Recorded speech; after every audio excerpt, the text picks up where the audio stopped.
true believers. It's Corey, and I know I haven't done a podcast in a few weeks. And in case you can't see the oxygen I got my travel oxygen tank with me. But January 26th was a Tuesday, and I had a fever. And I knew something was wrong because legit, it's been like a decade since I've had a fever. And went to go get tested that Thursday and tested positive for COVID. I've gone my 20 days of isolation quarantine, which basically meant I didn't leave the bedroom. But I am, sorry, breathing's hard. I've heard this term actually a few times today, long hauler.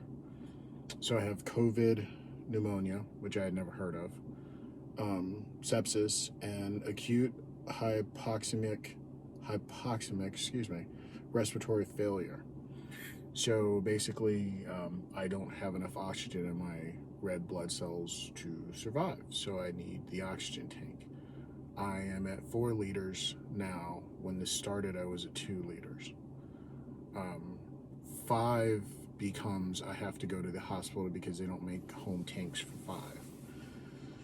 So Saturday, because like Thursday and Friday, I felt my O2 levels, I monitor them hourly, were at like 95 and 86. So I dropped it down to 3 liters on Saturday and felt like I was hit by a truck, and my O2 levels never got past 90. So with the doctor team, I video telehealth video with them pretty much every other day. And I'm going to be on oxygen for months. I mean, it's a weird thing because a month ago, I was posting videos every day, getting up at 4:30 and working out. And now it's a struggle to breathe. It's a struggle for my lungs to have oxygen, I should say. So this is all very sobering. And with the sepsis and respiratory failure and everything else, and this has all been kind of scary. I'm not contagious, and I think, COVID is new, so some people are getting their news from social media, and some people are getting their news from news outlets, whatever. But this isn't like the flu, where once you're done being contagious, the symptoms go away. Not for everyone, I should say. For me, I'm not contagious, and supposedly for 90 days I can't get it again, but I still have the symptoms for a while. That includes lack of taste, lack of smell. Tomorrow I go see my primary care physician because the telehealth doctors telling them my symptoms think that I possibly have a sinus or an ear infection. So let's add that to the mix. Sorry, I had to take a breath.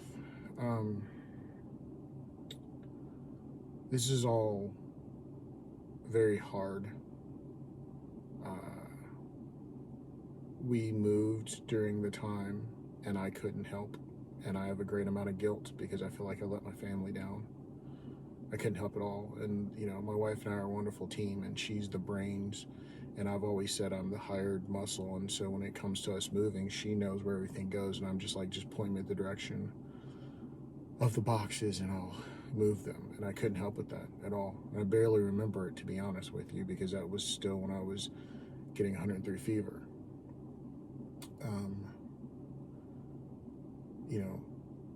It's all humbling. I mean, I post some updates on social media, but not really truly what I'm thinking and going through, because I don't think it's nobody's business but mine.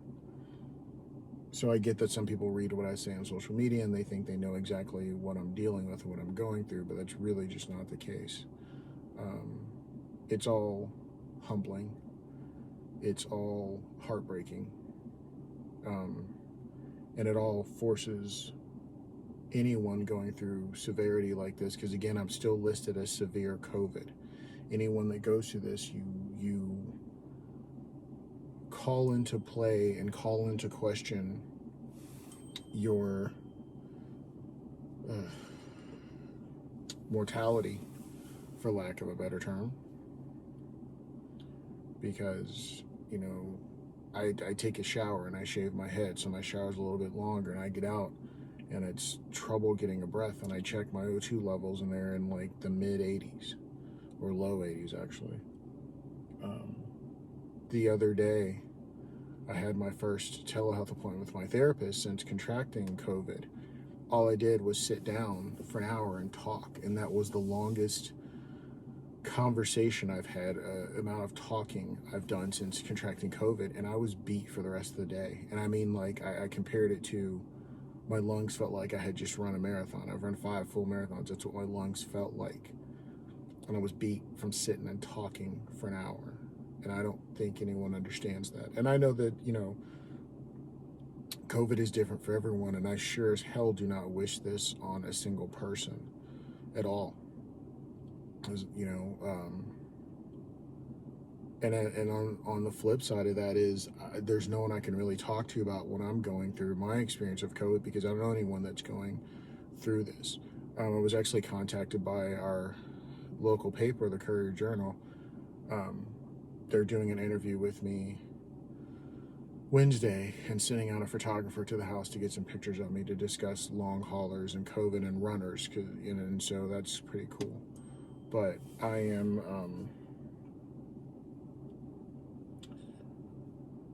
I'm tired. I'm emotionally spent, and it's hard to just, you know, I have the oxygen I carry around, and I have the oxygen at home, and there's supposed to be a humidifier coming as well, and, you know, having the oxygen like this and blowing into your nasal cavity, there's so many blood clots. I just spend almost every hour blowing out of my nose. It's just hard. It hurts to breathe, and that's a scary feeling. So, I don't know, this isn't gonna be a long podcast, and I'm really gonna wrap this up. And I've been trying to keep little video tabs here and there that I'll piece together to make probably my next documentary, but I'm trying to wait until I'm actually healed to make that, so there's an ending to it. So I don't know. I hope everyone's doing well. Kiss, hug your loved ones, tell them you love them. But I think the other thing about it is unsolicited advice is just damning, and it gets so overwhelming. And I finally was telling people, I was like, if I'm posting something, that's fine, but please don't give me your unsolicited advice. It doesn't help at all. If anything, it makes me feel worse. So, you know, there's that.